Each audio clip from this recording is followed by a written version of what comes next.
ಶ್ರೀಪಾದರಾಜಂ ಶರಣಂ ಪ್ರಪದ್ಯೆ. ಪರಮಹಂಸ ಸದ್ಗುರು ಶ್ರೀ ಸತ್ಪಾಸಿಯೇ ನಮಃ. ಇಂದಿನ ನಮ್ಮ ಸತ್ಸಂಗದಲ್ಲಿ ಶ್ರೀಮತಿ ಭಾರತಕ್ಕ ಇವರು ಕುರುವಾಪುರದ ಸುರೇಶಣ್ಣನವರ ಧರ್ಮಪತ್ನಿಯಾಗಿದ್ದು ಇವರ ಸೇವೆ ತುಂಬ ಅಪಾರ. ಇವರ ಒಂದು ಅನುಭವಗಳನ್ನು ಹಂಚಿಕೊಳ್ಳಲು ಈ ಒಂದು ಸದ್ಭಕ್ತರ ಸ್ವಾನುಭವಾಮೃತ ಸಾರ ಸಂಚಿಕೆಗೆ ಆಗಮಿಸಿದ್ದಾರೆ. ಇವರಿಗೆ ನಿಮ್ಮೆಲ್ಲರ ಪರವಾಗಿ ಸ್ವಾಗತ. ಅಕ್ಕ ಶರಣು ಶರಣು ಶರಣ ಶರಣ ಶರಣ ಶ್ರೀದೇವಕ್ಕ. ಇವ್ರ ಪರಿಚಯ ಅಂದರೆ ಅಪ್ಪಾಜಿಯವರು ಪ್ರತಿ ಸಾರಿನೂ ಕುರುಗಡ್ಡೆಗೆ ಒಂದು ಲಕ್ಷಾಂತರ ಜನನೇ ಅಂತಲೇ ಹೇಳ್ಬೋದು. ಅಷ್ಟು ಜನನ ಇವರು ಕರ್ಕೊಂಡು ಹೋಗ್ತಾ ಇದ್ದರೆ ಅದು ಒಂದು ನೋಡೋಕ್ಕೆ ಯಾತ್ರೆನೇ ಒಂದು ಅದ್ಭುತವಾಗಿರ್ತಿತ್ತು. ಆ ಒಂದು ಯಾತ್ರೆಯಲ್ಲಿ ಪ್ರಸಾದದ ವ್ಯವಸ್ಥೆ ಆಯಿತು. ಒಂದು ಒಬ್ರಿಗೂ ಒಂದು ತೊಂದರೆ ಆಗದಂಗೆ ಅಪ್ಪ ಕರ್ಕೊಂಡೋಗಿ ಬರ್ತಾಯಿದ್ರು. ಅಂಥ ಒಂದು ಸೇವೆಯಲ್ಲಿ ಇವರು ಕುರುವಾಪುರದಲ್ಲಿ ಅನ್ನದಾನ ಸೇವೆಯನ್ನು ಮಾಡ್ತಾಯಿದ್ರು. ಇವರು ಪ್ರಮುಖವಾಗಿ ಅಂಥ ಒಂದು ಸೇವೆಯನ್ನು ಮಾಡ್ತಾಯಿದ್ರು. ಇವರಿಗೆ ಹೃತ್ಪೂರ್ವಕವಾದ ಸುಸ್ವಾಗತ. ಮತ್ತೊಮ್ಮೆ ಅಕ್ಕ ನಿಮಗೆ ಈ ಒಂದು ಕಾರ್ಯಕ್ರಮಕ್ಕೆ ಸುಸ್ವಾಗತ. ಆಯಿತು. ಶ್ರೀಪಾದರಾಜ ಶರಣ ಶರಣಕ್ಕ. ಶರಣ ಶರಣು.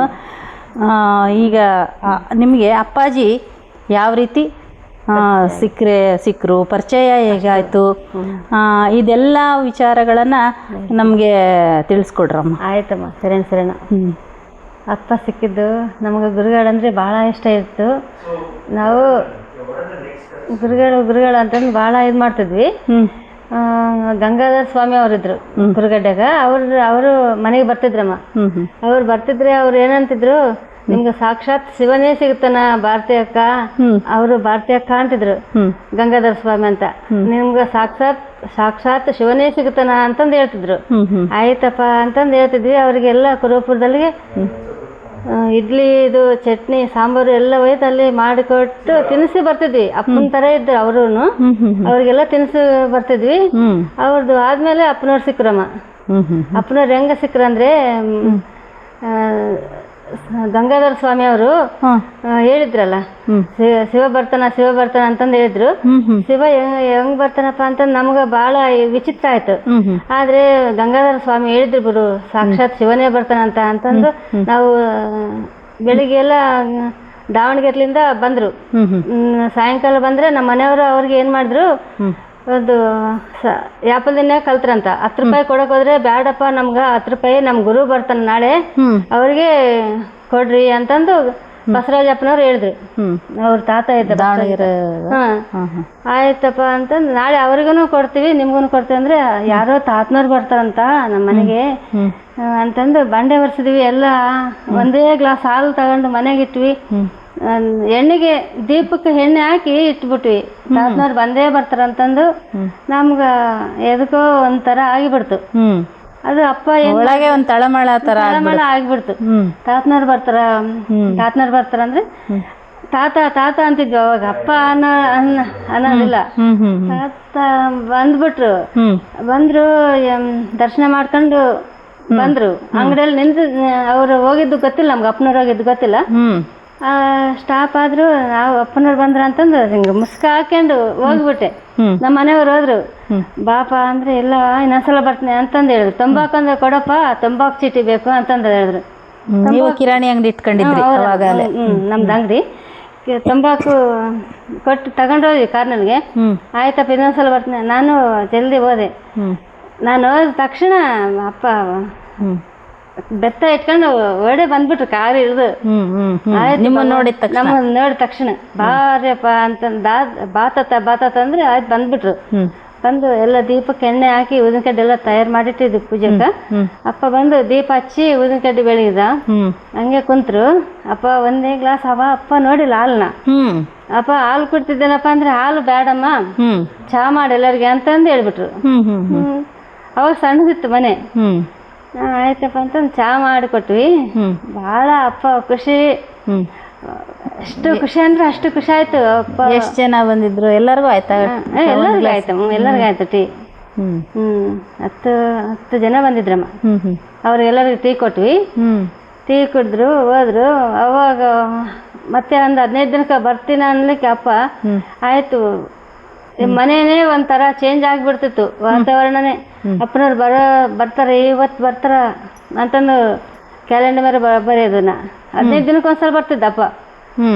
ಬಂದಾಗೆಲ್ಲ ಅಂಗಡಿಯಾಗ ಸಾಮಾನು ತಗೊಂಡೋಗಿ ನಮಗೆ ರೊಕ್ಕ ಕೊಟ್ಟು ಅಕ್ಕಿ ಬೇಳೆ ತಗೊಂಡೋಗಿ ಅವರೇ ಫಸ್ಟ್ ಅಡಿಗೆ ಮಾಡ್ಕೊಂಡು ಊಟ ಮಾಡಿ ಬರ್ತಿದ್ರು. ಒಂದು 3 ವರ್ಷ 4 ವರ್ಷ ಹಂಗೆ ಮಾಡಿದ್ರು ಅಪ್ಪನವ್ರು. ಸುಮ್ಮನೆ ಬರ್ತಾರ ಪಾಪ ಇಲ್ಲೇ ತಗೊಂಡೋತಾರ. ನಮ್ಗೆ ಒಂಥರ ಆತಿತ್ತು. ನಾವೇ ಹೋಗಿ ಭಗವಂತ ಇಷ್ಟೆಲ್ಲ ಅನುಭವ ತೋರಿಸ್ತಾನ, ನಾವೇ ಹೋಗಿ ಅಲ್ಲೇ ಅಡಿಗೆ ಮಾಡಿದ್ರೆ ಆಯ್ತಲ್ಲ. ನಾವು ಕ್ಯಾಲೆಂಡರ್ ಮೇಲೆ ಬರ್ದೀವಿ ಅಪ್ಪ ಬರ್ತಾನ ಅಂತಂದು, ನಾವೇ ಅಲ್ಲಿ ಹೋಗಿ ಅಡಿಗೆ ಮಾಡಿದ್ರೆ ಆಯ್ತಲ್ಲ ಅಂತಂದು ನಮ್ಗೆ ಅನಿಸ್ತು. ಅಪ್ಪ ನೀವೇನು ತರಬೇಡ್ರಿ, ನಾವೇ ಎಲ್ಲ ಹೋಗಿ ಅಡಿಗೆಯವ್ರನ್ನ ಕರ್ಕೊಂಡು ಹೋಗಿ ನಾವೇ ಊಟ ಮಾಡ್ತೀವಿ ಅಡಿಗೆ ಪ್ರಸಾದ ಮಾಡಿಸ್ತೀವಿ, ನೀವು ಬಂದು ಸುಮ್ಮನೆ ಇದು ಮಾಡ್ರಿ ಅಂತಂದು ಹೇಳ್ತಿದ್ವಿ. ಒಂದು 3-4 ವರ್ಷಕ್ಕ ಹಂಗೆ ಅವರೇ ಊಟ ಮಾಡ್ತಿದ್ರು. ಬೋಗಣೆ ಎಲ್ಲ ನಮ್ಗೆ ಕೊಟ್ಟೋತಿದ್ರು. ಆ ದೊಡ್ಡ ಬೋಗಣೆ ಎದಕ್ಕೆ ಕೊಟ್ಟದ್ರು, ಇಷ್ಟು ದೊಡ್ಡದು ಅಕ್ಷಯ ಪಾತ್ರೆ ಕೊಟ್ರು. ರಾಗಿ ಮುದ್ದೆ ಅದೆಲ್ಲ ಕೊಟ್ರು, ನಮ್ಗೆಲ್ಲ ಉಳ್ದದೆಲ್ಲ ನಮ್ಗೆ ಕೊಟ್ಟೋದ್ರು. ಅಪ್ಪನವರೇ ಬೋಗಣೆ ಕೊಟ್ಟೋತಾರ, ನಾವೇ ಅಡಿಗೆ ಮಾಡ್ಬೋದಲ್ಲ ಅವ್ರಿಗೆ ಅಂತಂದು ನಮ್ಗೆ ಅನಿಸ್ತು. ಆಯ್ತಪ್ಪ ಇನ್ಮೇಲೆ ನೀವು ಮಾಡಬೇಡ್ರಿ, ನಾವೇ ಮಾಡ್ತೀವಿ, ಎಲ್ಲ ಸಾಮಾನೆಲ್ಲ ತಗೊಂಡೋಗಿ ನಾವೇ ಮಾಡ್ತೀವಿ ಅಂತಂದು ನಮ್ಗೆ ಅನಿಸ್ತು. ನಾವೆಲ್ಲ ಅವ್ರಿಗೆಲ್ಲ ಏರ್ಪಾಡು ಮಾಡ್ತಿದ್ವಿ ಅಪ್ಪನವ್ರು ಬರೋಷ್ಟಿಗೆಲ್ಲ. ಹಂಗೆಲ್ಲ ಮಾಡಿ ಭಗವಂತ ನಾನು ಏನೋ ತಪ್ಪಿದ್ರೆ ಎಲ್ಲ ಕ್ಷಮಿಸಿ. ಇಲ್ಲ ನೀವು ಹೇಳ್ರಮ್ಮ, ಚೆನ್ನಾಗಿ ಹೇಳ್ತಿದ್ರಿ. ಆಯ್ತಾ ಎಲ್ಲ ಬಂದು ಮತ್ತೆ ಒಂದ್ಸಲ ಬಂದರು. ಒಂದು 15 ದಿನ ಆದಮೇಲೆ ಒಂದ್ಸಲ ಏನು ಮಾಡಿದ್ರು, ಪಾದಕೆ ಬಿಟ್ಟೋದ್ರು ನಮ್ಮ ಮನೆಗೆ ಅಪ್ಪನವರು. ನಮ್ಮ ಮನೆಯವರು ಏನು ಮಾಡಿದ್ರು, ಈ ಪಾದಕೆ ಮಾಣಿಕ್ಯಮ್ಮ ಆಶ್ರಮ ಐತೆ ಅಲ್ಲಿಗೆ ತಗೊಂಡೋದ್ರು, ಕೈಗೆ ಇಟ್ಕೊಂಡವ್ರು. ಇವು ತಗಪ್ಪ ನೀನೇ ಹಾಕಪ್ಪ ಸುರೇಶಪ್ಪ, ಇವು ನೀನೇ ಹಾಕ ಅಂತಂದು ಹೇಳಿದ್ರಂತ. ಇಲ್ಲ ನಾನು ಹಾಕೊಂಬಲ್ಲಪ್ಪ, ನೀನು ಭಗವಂತ ಇದ್ದಂಗ, ನಾವು ದೇವ್ರ ಕಟ್ಟೆ ಮೇಲೆ ಇಟ್ಟು ಪೂಜೆ ಮಾಡ್ತೀವಿ, ನಿನ್ನ ಪಾದಕೆ ಅಂತಂದು ತಂದು ದೇವ್ರ ಕಟ್ಟೆ ಮೇಲೆ ಇಟ್ವಿ. ಅಪ್ಪ ಅವನ್ನ ನೋಡಿ ಬಂದು, ಯಾರನ್ನ ಪಾದಕೆ ದೇವ್ರ ಕಟ್ಟೆ ಮೇಲೆ ಇಟ್ಟಾರ, ನೀನು ಯಾಕೆ ಇಟ್ಟಪ್ಪ, ನೀನು ಎಷ್ಟು ಪೂಜೆ ಮಾಡ್ತೀಯ ಎಷ್ಟು ಅಂತಂದು ಅಪ್ಪ ಭಾಳ ಇದಾದ್ರು. ಆ ಪಾದಕೆ ನೋಡಿ ದೇವ್ರ ಕಟ್ಟೆ ಮೇಲೆ ಭಾಳ ಇದಾಗ್ಬಿಟ್ರು, ಭಾವಕರಾಗ್ಬಿಟ್ರು. ಅದೊಂದು ಭಾಳ ಅಷ್ಟು ನೀವು ಭಕ್ತಿಯಿಂದ ಅಪ್ಪನಿಗೆ ನೀವು ನಿಮಗೆ ಯಾವಾಗಿಂದ ಈಗ ಶರಣಾಗತಿ ಅನ್ನೋದು ಯಾವಾಗಿಂದ ಆಯ್ತಕ್ಕ? ಈ ಪಾದಕೆ ಎಲ್ಲ ಕೊಟ್ರಲ್ಲಮ್ಮ ಅಪ್ಪ, ಮತ್ತೆ ಒಂದ್ ಜೊತೆ ಪಾದಕೆ ಕೊಟ್ರು. ಭಾಳ ಖುಷಿ ಆಯ್ತು, ಭಾಳ ಅಪ್ಪ ಅಂದ್ರೆ ಇದಾಗ್ಬಿಟ್ಟು. ಭಾರತಕ್ಕ ಒಂದ್ಸರಿ ಏನೋ ನಿಮ್ಮ ಮನೆ ತುಂಬಾ ಹೊಗೆ ಸುತ್ಕೊಂಡಿತ್ತಂತೆ, ಆ ಒಂದು ಪ್ರಸಂಗ ಹೇಳ್ತೀರಾ? ಆಯ್ತಮ್ಮ ಹೇಳ್ತನಮ್ಮ. ಹೊಗೆ ಹೊಗೆ ಹೊಗೆ ಹೊಗೆ ಹೊಗೆ ಫುಲ್ ಹೊಗೆ ತುಂಬಿತ್ತಮ್ಮ ಮನೆ ತುಂಬ. ವಾಸನೆ ಇತ್ತು. ನಮ್ಮ ಮನೆಯವ್ರಿಗೆ ನಾನಂದೆ, ಏನಪ್ಪ ಇದು ಯಾರು ಸೇರ ಬೀದಿ, ದೊಡ್ಡರ ಅಪ್ಪನೇ ಸೇರಿದ ಬಿಡು ಬೀಡಿ, ಅಲ್ಲಿಂದ ವಾಸನೆ ಬರ್ತದ ಅಂತ ನಾನು ನಮ್ಮ ಮನೆಯವ್ರಿಗೆ ಜೋಕ್ ಮಾಡಿದೆ. ನಿನ್ ತಲೆ ಅಲ್ಲಿಂದ ಹೆಂಗ್ ಬರ್ತದ ವಾಸನೆ, ಎಲ್ಲ ಏನನ್ನ ಆಗಿರ್ತದ ಅದು ವಾಸನೆ ಬರ್ತದೆ. ಇಲ್ಲ ಅಪ್ಪನೇ ಸೇರಿದಾನ ಬಿಡಿ ಬೀಡಿ, ಅಲ್ಲಿಂದ ಬರ್ತದ ನಮ್ಗೆ ಹೊಗೆ ಅಂತಂದು ಹೇಳ್ದೆ. ಅಂದ್ರೆ ಇರ್ಬೋದು ಬಿಡು ಅಂತಂದು ಅವರು ನಂಬಿಬಿಟ್ರಿನ. ನಂಬಿದ್ರೆ ಒಂದು 3-4 ದಿನಕ್ಕೆ ಆ ದೊಡ್ಡರಿಗೆ ಬಂದ್ವಿ ನಾವು. ನೀವು ಬಂದ್ರೆ? ನಿಜವಾಗ್ಲೂ ಬಂದ್ಬಿಟ್ವಿ. ಅಪ್ಪ ದಾವಣಗೆರೆ ಕರ್ಕೊಂಡೋದ್ರು ನಮ್ಮನ್ನ. ದಾವಣಗೆರೆ ಕರ್ಕೊಂಡೋದ್ರೆ ಅನಸೂಯ ನಾನಿದ್ವಿ, ಅನಸೂಯ ನಾನು ಅಪ್ಪ 3 ಇದ್ವಿ. ಅಪ್ಪ ಗ್ಲಾಸ್ ಎಲ್ಲ ಹಾಕಿಬಿಟ್ರು, ಕಾರ್ನಾಗ ಕುಂದಿರ್ಸ್ಕೊಂಡ್ರೆ ಕಾರ್ ಹಾಕಿಬಿಟ್ರು. ಬೀಡಿ ಹಚ್ಚಿದ್ರು, ಹೊಗೆ ಫುಲ್ಲು ತುಂಬಿಸ್ಬಿಟ್ರು. ಅಪ್ಪನೇ ಫುಲ್ ಹೊಗೆ ಏನಪ್ಪ ಇದು ವಾಸನೆ, ಮನ್ಯಾಗನು ಫುಲ್ಲು ಹೊಗೆ ತುಂಬಿತ್ತು, ಇಲ್ಲಿ ಕಾರ್ನಾಗನು ಹೊಗೆ ತುಂಬಿಸಿದಲ್ಲಪ್ಪ ಅಂದೆ. ಅನ್ಸೂಯ ಅಂದ ಅಪ್ಪ. ಹ್ಞೂಪ್ಪ ಅಂದ. ನಾನು ಎಷ್ಟು ದಿನ ಆಯ್ತಮ್ಮ ನಾನು ಬೀಡಿ ಸೇದೆ ಅಂದ. ಭಾರತ ಮೇಲೆ ಹೇಳಿದಂಗೆ ಆಯ್ತಪ್ಪ, ಅಷ್ಟೇ 15 ದಿನ ಆಯ್ತಮ್ಮ, ಒಂದು 3-4 ದಿನ ಆಯ್ತು ಅಂತಂದು ಹೇಳಿದ್ರು ಅನ್ಸೂಯ.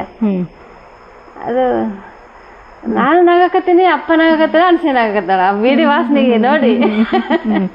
ಬರೀ ನಗದೇ ನೋಡ್ರಿ. ಅವ ಅಲ್ಲಿ ನನಗೆ ಮನೆಗೆ ಹಿಂಗೆ ಆಯ್ತಪ್ಪ, ಇಲ್ಲಿನ ಹಂಗೆ ಮಾಡ್ದೆ ಅಂತಂದು ಅಂತ ಹೇಳ. ಹಂಗಲ್ಲಮ್ಮ, ನೋಡಮ್ಮ ನಿನಗೆ ಬಂದ ನೋಡಮ್ಮ, ನಾನು ಬೀಡಿ ಸೇದಿದ್ದು ವಾಸನೆ ಹೆಂಗ, ನೀನ್ ಎಂತ ಭಕ್ತೆ ಅಂತ ಅಂತಂದ ಅಪ್ಪನ ಅಂದ್ಬಿಟ್ರು. ಎಲ್ಲಪ್ಪ ನೀನೇ ಕಳ್ಸಿದ್ ಬಿಡಪ್ಪ ವಾಸನೆ ಅಂತಂದು ಹೇಳ್ಬಿಟ್ಟೆ.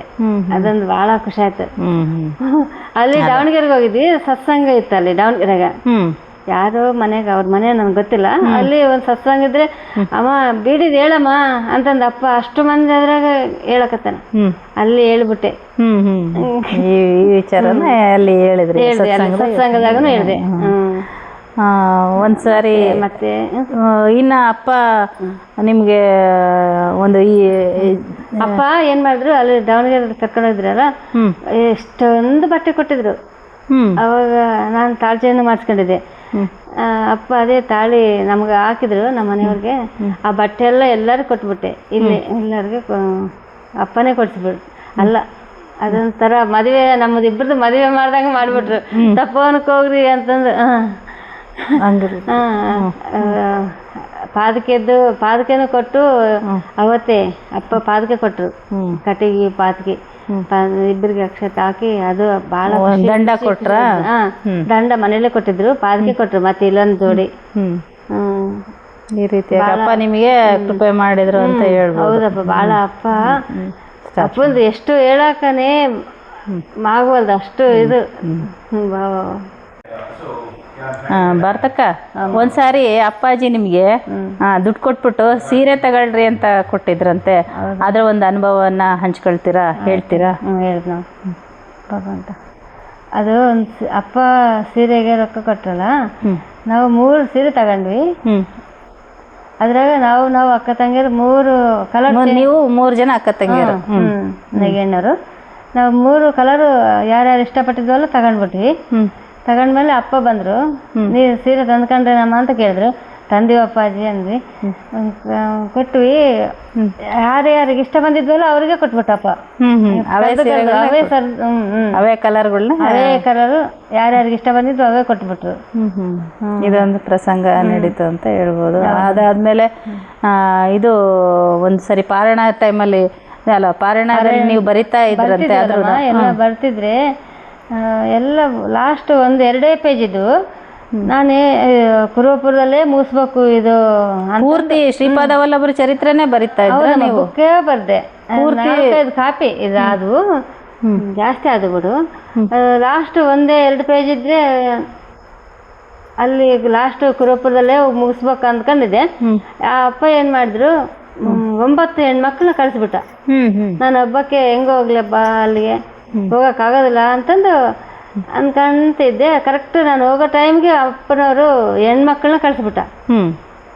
ಭಾಳ ಖುಷಿ ಆಯ್ತು. ನಾವು ಇವತ್ತು ನಾಳೆ ಹೋಗೋದಿತ್ತು, ಅಪ್ಪ ನೋಡಿ ಹೆಂಗೆ ಕಳಿಸ್ಬಿಟ್ಟಾರ. ಅಲ್ಲೇ ಲಾಸ್ಟ್ ಮಾಡ್ಬೇಕು, ಅಲ್ಲೇ ಸ್ಟಾರ್ಟ್ ಮಾಡಿದ್ದಲ್ಲೇ ಲಾಸ್ಟ್ ಮಾಡೋದಲ್ಲೇ ಅಂತಂದು ಅವ್ರ ಜೊತೆಗೆ ನಾವು ಅವರೂ ಪಾರಾಯಣ ಮಾಡಿದ್ರು ಅಲ್ಲಿ ಹೆಣ್ಮಕ್ಳು. ಅವ್ರ ಜೊತೆಗೆ ನಾನು ಅಲ್ಲೇ ಇದ್ದೆ. ಅಪ್ಪ ಅಲ್ಲಿ 9 ದಿನ ಇದ್ವಿ. ಭಾಳ ಖುಷಿ ಆಯ್ತಮ್ಮ. ಪಾರಾಯಣ ಅದಷ್ಟು ಮುಗಿಸ್ಬಿಟ್ಟೆ ಅಲ್ಲಿ. ಈ ರೀತಿಯಾಗಿ ನೀವು ಬರ್ದಿದ್ದನ್ನ ಅಲ್ಲಿ ಅಪ್ಪ ಗೊತ್ತಾಗಿ ಹೆಣ್ಮಕ್ಳನ್ನ ಬೆಂಗಳೂರ್ಲಿಂದ ಕಳಿಸ್ಬಿಟ್ಟ ನೋಡು. ಅವರು ನನ್ನ ಬುಕ್ ನೋಡಿ ಭಾಳ ಮಾಡ್ಕೊಂಡ್ರು. ಎಷ್ಟು ನಿಮ್ಗೆ ಶಕ್ತಿ ತುಂಬಿ ಬರ್ಸಿದ್ದಾರೆ. ಸಾಯಿಬಾಬಾ ಭಕ್ತರು ಬಂದ್ರಮ್ಮ, ಸುನಂದ ಅವರೆಲ್ಲ ಬಂದ್ರು. ಅವರೆಲ್ಲ ನಾವು 9 ದಿನ ಅಲ್ಲೇ ಇದ್ವಿ. ಸುನಂದಮ್ಮ ಅವರೆಲ್ಲ ಬಂದ್ರೆ, ರೇವತಿ, ಸುನಂದ, ಹೇಮಾ ಅವರೆಲ್ಲರೂ ಬಂದ್ರು. ಅವರೆಲ್ಲ ಬಂದ್ಬಿಟ್ಟು ನೋಡಿ 1-2-3 ದಿನ ಅಲ್ಲೇ ಇದ್ದು ನಾನು ಅದಷ್ಟು ಮುಗಿಸಿ ಅವ್ರನ್ನ ಅವ್ರೂ ಹೋದ್ರು, ನಾವು ಬಂದ್ಬಿಟ್ಟು ಅಲ್ಲಿ ಕುರುವಪುರದಲ್ಲಿ ಭಾಳ ಚಲೋ ಆಯ್ತಮ್ಮ. ಅದನ್ನು ಅದನ್ನೊಂದು ನಾನು ನಮ್ಮ ಶ್ರುತಿ ಜಾಸ್ತಿ ಕುರುವಪುರಕ್ಕೆ ಓದ್ತಿದ್ವಮ್ಮ. ನಿಮ್ಮ ಮಗಳು ಶ್ರುತಿ ಇಬ್ರು ಓದ್ತಿದ್ರೆ ಅಲ್ಲಿ ಏನಾಯ್ತಂದ್ರೆ ನದಿಯಾಗ ಸ್ನಾನ ಮಾಡಿ ಪಾದಕ್ಕೆ ಅಪ್ಪ ಪಾದಕ್ಕೆ ಇಟ್ಟಾರಲ್ಲ, ಅಲ್ಲಿ ಜಾಸ್ತಿ ಪೂಜೆ ಮಾಡ್ತಿದ್ವಿ. ಅಪ್ಪ ಪಾದಕ್ಕೆ ನೀರು ಹಾಕಿ ತೊಳೆಯೋದು, ಕುಂಕುಮ ವಿಭೂತಿ ತೆಂಗಿನಕಾಯಿ ಹಿಡ್ದು ಎಲ್ಲ ಮಾಡಿ ಬರ್ತಿದ್ವಿ. ಕುರುವಪುರದಲ್ಲಿ ಮಾಡಿ ಬರ್ತಿದ್ರೆ ಅಪ್ಪ ಏನು ಮಾಡ್ದ, ಗಿಡದಾಗನೇ 3 ಮೂರು ಜನ ಇದಾರೆ ಅಲ್ಲಿ. ಅಪ್ಪ ಸೆಂಟರ್ನಾಗ ಇದಾನ, ಆ ಕಡೆ ಒಬ್ರು ಈ ಕಡೆ ಒಬ್ರು ಇದಾರ. ಒಬ್ರು ಗಿಡ್ಡಗ ಮಧ್ಯೆ ಇದ್ದರು, ಎತ್ತರ ಇದ್ರು. ಮೂರು ಜನ ಅಲ್ಲಿ ಇದಾರ. ಅಪ್ಪ ಇದ್ದಂಗನವ. ಹೌದಮ್ಮ, ಅಪ್ಪ ಇದ್ದಂಗನಮ್ಮ. ಗಿಡದಾಗಮ್ಮ, ಮುಳ್ಳಿನಾಗ ನಾವು ಪೂಜೆ ಮಾಡ್ತಿದ್ರಿ ಅಲ್ಲಿ. ಅಪ್ಪ ನಮ್ಮ ಅಂತಂದು ನಾ ಹೇಳ್ತೀನಿ. ಹೌದಲ್ಲಮ್ಮ, ಆಮೇಲೆ ನಾವು ಮಾತಾಡ್ಸೋಣ ಬಿಡಮ್ಮ, ಎಲ್ಲ ಪೂಜೆ ಆದ್ಮೇಲೆ ಅಂತಂದು ನಾವಿಬ್ರು ಮಾತಾಡ್ಕೊಂತೀವಿ. ಆಯ್ತು, ಪಾದಕ್ಕೆ ಪೂಜೆ ಆಯ್ತು. ಮತ್ತೆ ಮೆಲ್ಲಕ್ಕೆ ಹೋದ್ವಿ. ಮೆಟ್ಲ ಮೇಲೆ ದೋರ ಬಾಗ್ಲಲ್ಲಿ ಮತ್ತೆ ಬಂದ್ರು. ಮುಳ್ಳಿನ ಗಿಡನಾಗಿದ್ರು. ಆ ಗಿಡ ಬಿಟ್ಟು ಮತ್ತೆ ಪಾದಕ್ಕೆ ದಾರ ಬಾಗ್ಲಲ್ಲಿ ನಿಂತು ಬಿಟ್ರು. ಇವ್ರೇನು, ನಾವು ಸೀರೆ ಉಟ್ಕೊಂಡ್ ಡ್ರೆಸ್ ಹಾಕಂತ ಹುಡುಗಿ, ನಾವು ಸೀರೆ ಚೇಂಜ್ ಮಾಡ್ಬೇಕತ್ತೀವಿ. ಹಂಗೆ ಬಂದರ, ಹಂಗೆ ಬರ್ತಾರ. ಅಪ್ಪ ಬಂದಂಗನೆ ಆತದ ಅಂತಂದ್ರೆ ಅನ್ಕೊಂಡ್ವಿ. ಅಪ್ಪನೇ ಇರ್ಬೋದು ಬಿಡಮ್ಮ ಅಂದ್ವಿ. ಮತ್ತೆ ಲಾಸ್ಟ್ಗೆ ನಾವು ಮಾತಾಡ್ಕೊಂತೀವಿ, ಅಪ್ಪನೇ ಅಂತಂದು. ಅಪ್ಪನೇ, ನಿಜವಾಗ್ಲೂ ಅಪ್ಪನೇ. ನಾವು ನೋಡ್ತೀವಿ, ಆಮೇಲೆ ಮಾತಾಡ್ಸೋಣ ಬಿಡು ಅಪ್ಪನ, ಆಮೇಲೆ ಮಾತಾಡ್ಸೋಣ ಅಂತಂದು ಹಿಂದಕ್ಕೆ ಆಗ್ಬಿಟ್ವಿ. ಏನ್ ಮಾಡಿದ್ವಿ, ಮತ್ತೆ ಅಲ್ಲಿ ಎಲ್ಲ ನಾವೆಲ್ಲ ಡ್ರೆಸ್ ಹಾಕೊಂಡು ಅಲ್ಲಿ ಗುಡಕ್ಕೆ ಹೋಗಕತ್ತೀವಿ. ಗರ್ಭಗುಡಿ ಒಳಗೆ ಹೋಗ್ಬಿಟ್ರು. ಆ 3 ಜನ ಹೋಗ್ಬಿಟ್ರು. ಶಿವಲಿಂಗ ಒಳಗೆ ಹೋಗ್ಬಿಟ್ರು ಆ 3 ಜನ. ನಾವು ಮಾತಾಡ್ಸೋಣ ಅಂತೀವಿ, ಸಣ್ಣ ನಾವು ನೋಡಕ್ಕಾಗ್ತೀವಿ, ಹಂಗೆ ಹೋಗ್ಬಿಟ್ರು. ಅಮ್ಮ, ಇಲ್ಲಮ್ಮ ಅವ್ರಿಲ್ಲ, ಹೋಗ್ಯಾರ. ಇಲ್ಲಮ್ಮ, ಅವರು ಒಳಗೆ ಹೋದ್ರು ನಾನು ಅಂತೀನಿ. ಇಲ್ಲಮ್ಮ, ಹೊರಗಿರ್ತಾರಮ್ಮ, ಒಳಗೆ ಹೆಂಗೆ ಹೋಗ್ತಾರ ಅಂತಂದು ನಮ್ಮ ಹುಡುಗಿ ಅಂದ್ಲು ಶ್ರುತಿ. ಇಲ್ಲಮ್ಮ, ಅಲ್ಲಿ ಇಲ್ಲ ಅಂತ ನಾವು ವಾದ ಮಾಡಕತ್ತೀವಿ. ಎಲ್ಲಿ ನೋಡ್ತೀವಿ, ಅಪ್ಪ ಇಲ್ಲ, ಯಾರಿಲ್ಲ. ಒಳಗೆ ಗರ್ಭಗುಡಿ ಒಳಗೆ ಲಿಂಗದೊಳಗೆ ಹೋಗ್ಯಾರ ಅಪ್ಪನವರು. ಅಪ್ಪನ ಬಂದು ಕೇಳ್ತೀವಿ, ಅಪ್ಪ ಹಿಂಗಾಯ್ತಪ್ಪ, ನಾನೇ ಬಂದಿದ್ದೆಮ್ಮ, ನೀನು ನಾನು ಅಲ್ಲಿಗೆ ಬರಲೇ ಇಲ್ಲ. ನೀನು ಗಂಡು ಹುಡುಗರು ಅಂತಂದು ದೂರ ಹೋಗ್ಬಿಟ್ರು, ನೀನೇ ಬರ್ಲಿಲ್ಲ ಅಂತಂದು ಹೇಳ್ಬಿಟ್ರ ಅಪ್ಪ. ಭಗವಂತ, ಅಷ್ಟು ತಪ್ಸ್ಕೊಂಡ್ವಲ್ಲಪ್ಪ ಅಂತಂದು ಭಾಳ ಇದಾಯ್ತಮ್ಮ, ಭಾಳ ಬೇಜಾರಾಯ್ತು. ಅಪ್ಪನೇ ಲಿಂಗದಾಗ ಹೋಗಿ ಮತ್ತೆ ಖುಷಿ ಆಯ್ತು, ಬಂದ ನೋಡಿ ದರ್ಶನ ಆತಲ್ಲ ಅಂತ. ದೂರದಿಂದ ಮಾಡ್ರಿ ಹಾಕತ್ತೀವಿ, ಸಮೀಪ ಹೋಗಕ್ ಆಗವಲ್ದು. ಅಷ್ಟು ಇದಾಯ್ತಮ್ಮ. ಕನ್ಸಲ್ಲ ಇದು, ನಿಜವಾಗ್ಲು ಅದೇ ನಿಜವಾಗ್ಲೂ ನಡೆದಿರತಕ್ಕಂಥ ಘಟನೆ ಅಂತ ಹೇಳಿ. ಬರ್ತಕ್ಕ, ಅಪ್ಪಾಜಿಯವರು ಕುರುವಾಪುರಕ್ಕೆ ಬರ್ತಾರೆ ಅಂತ ನಿಮಗೆ ಮುಂಚೆನೆ ಒಳಗಿಂದನೇ ನಿಮಗೆ ಸ್ಟಾರ್ಟ್ ಆಗೋದು, ಅಪ್ಪ ಬರ್ತಾರೆ ಅಂತ. ಆ ಒಂದು ತಳಮಳ ಸ್ಟಾರ್ಟ್ ಆಗ್ಬಿಡೋದು. ಹೌದಾ? ಇದೆಲ್ಲ ಹೆಂಗೆ ನಿಮಗೆ ಗೊತ್ತಾಗ್ತಿತ್ತು? ಹೆಂಗೆ ಒಳಗಿಂದನೇ ಸ್ಟಾರ್ಟ್ ಆಗ್ತಿತ್ತು ಅನ್ನೋದನ್ನ ತಿಳಿಸ್ಕೊಡ್ರಮ್ಮ. ಶ್ರೀಪಾದರಾಜಂ ಶರಣಂ ಪ್ರಪದ್ಯೆ. ಪೂಜೆ ಮಾಡ್ತಿದ್ವರಮ್ಮ. ಪೂಜೆ ಮಾಡುವಾಗನೇ ಒಂಥರ ಗೊತ್ತಾಗ್ಬಿಡ್ತದಮ್ಮ. ಫೋಟೋದಾಗನೇ ಫೋಟೋನೇ ಅಪ್ಪನ ಮುಖ ನಗೋದು, ಅದೆಲ್ಲ ತುಟಿ ತೋರ್ಸೋದು, ಅದೆಲ್ಲ ಆತಿತ್ತು. ಆಯ್ತು, ಫೋಟೋದಾಗ ಹೆಂಗ ಚೇಂಜ್ ಆಗ್ತದಂದ್ರೆ ನಮ್ಗೆ ತಳಮಳ ಒಳಗೆಲ್ಲ ಹೋಗ್ತೈತಿ, ಬರ್ತಿತ್ತು, ಅದಷ್ಟು ಕಡೆ ಬರ್ತಿತ್ತು. ನಮ್ಮ ಹೆಣ್ಮಗಳು ಬಂದ್ಲು, ನಾನು ಊರಿಗೆ ಹೋಗ್ತಮ್ಮ ಅಂದ್ಲು. ಇಲ್ಲ ಕಾಕಿ, ಹೋಗ್ಬೇಡ, ನಾಳೆ ಅಪ್ಪಾಜಿ ಬರ್ತಾನ, ಹೋಗುವಂತಿ, ತಾತನವ್ರು ಬರ್ತಾರ, ಹೋಗುವಂತಿ ಅಂತ ಹೇಳ್ದೆ. ಅಪ್ಪಾಜಿ ಅಂದಿಲ್ಲ, ತಾತನವ್ರು ಅಂತಿದ್ವಿ. ಹೇಳ್ರಿ, ತಾತ ಎಲ್ಲಿ ಬರ್ತಾನಮ್ಮ? ತಾತ ಇಲ್ಲ ಬಿಡು, ಬರೋದಿಲ್ಲ ಅಂತಂದು. ಇವತ್ತು ಶುಕ್ರವಾರ ಆದ, ಹೋಗ್ಬೇಡ, ತಾತನವ್ರನ್ನ ಬರ್ತಾರ ಏನೋ ಅಂತಂದು ಅಂದೆ. ಆಯ್ತಮ್ಮ, ಇರ್ತನ ಬಿಡು ಅಂತಂದು ಅಂದ್ಲ ಅಮ್ಮ. ಆಯ್ತು, 4 ಗಂಟೆಗೆಲ್ಲ ಬರ್ತಾರ ನೋಡ್ ಮತ್ತೆ ಅಂತಂದು ಹೇಳ್ದೆ. ಅಪ್ಪ ಹಂಗ ಅನ್ಸಿಬಿಟ್ಟ ನನ್ಗ. ಕರೆಕ್ಟ್ ಬಂದ್ಬಿಟ್ರು, 4 ಗಂಟೆಗೆಲ್ಲ ಬಂದ್ಬಿಟ್ರು. ಏನಾಯ್ತು, ಅಪ್ಪ ನಾನು ಇವತ್ತು ನೀನು ಬರ್ತಿದ್ದೆ ಅಂತಂದು ಹಾಲು ಎಪ್ಪ ಹಾಕಿಲ್ಲಪ್ಪ ಅಂತಂದು ಹಾಲಿನ ತಪಲ್ನೇ ಅಪ್ಪನಲ್ಲಿಗೆ ತಗೊಂಡೋಗ್ಬಿಟ್ರು. ಹಾಲಿನ ಪಾತ್ರೆ ಹಾಲಿನ ಪಾತ್ರೆನೇ ಒಯ್ದ್ಬಿಟ್ಟು ಕಾರಲ್ಲಿಗೆ. ಇಲ್ಲಮ್ಮ, ಕುರುಗಡ್ಡಿಗೆ ಹೋಗಿ ಬರ್ತೀನಿ. ಇಲ್ಲಮ್ಮ, ಇಲ್ಲಪ್ಪ, ಇಲ್ಲಿ ಟೀ ಕುಡ್ದೆ ಅಲ್ಲಿಗೆ ಹೋಗ್ರಿ ಅಂತಂದು ಹೇಳ್ಬಿಟ್ಟೆ. ಆಯ್ತು, ಟೀ ಕೊಟ್ವಿ, ಕುಡ್ದು ಹೋದ್ರು. ನಮ್ಮ ಹೆಣ್ಮಗಳನ್ನೂ ಹಿಂಗೆ ನಿಂದ್ರಿಸಿನಪ್ಪ, ಹೋಗ್ಬೇಡ ಅಂತಂದು, ನೀವು ಬರ್ತೀವಿ ಅಂತಂದು. ಹೌದಮ್ಮ, ನಿನ್ಗೆ ಗೊತ್ತಾಯ್ತೇನಮ್ಮ ಅಂತಂದು ಅಪ್ಪ ನಕ್ಬಿಟ್ರು. ಈ ರೀತಿಯಾಗಿ ನಿಮಗೆ ಅಪ್ಪ ಬರೋ ಮುನ್ಸೂಚನೆ ನಿಮಗೆ ಮುಂಚೆನೆ ಗೊತ್ತಾಗಿತ್ತಿತ್ತು ಅಂತ ಹೇಳ್ಬೋದು. ಬರ್ತಕ್ಕ, ಅಪ್ಪಾಜಿಯವರ ತಾಯಿ ಗಂಗಮ್ಮಜ್ಜಿ, ಅವ್ರ ಒಡನಾಟ ನಿಮಗೆ ಬಹಳ ಇತ್ತು ಅಂತ ಕೇಳಿದ್ದೀನಿ. ಅದನ್ನ ತಿಳಿ. ಗಂಗಾಜಿ ಭಾರಿ ಗುಬ್ಬಚ್ಚಿ ಇದ್ದಂಗಿದ್ಲು, ಭಾಳ ಸಣ್ಣಕ್ಕಿದ್ಲು. ಆದ್ರೂ ಮನೆಗೆ ಬಂದು ಮಾವಿನ ಹಣ್ಣು ತಿಂದು ಅಪ್ಪ ಕರ್ಕೊಂಡು ಬರ್ತಿದ್ರು ಮನೆಗೆ. ಹ್ಮ್ ಕುರುವಪುರಕ್ಕೆ ಬರ್ತಿದ್ವಿ. ಅವ್ ಮೆಟ್ಲು ಕಟ್ಟುವಾಗ ಅಜ್ಜಿ ಇದ್ಲು, ಗಂಗಾಜಿ ಇದ್ಲು.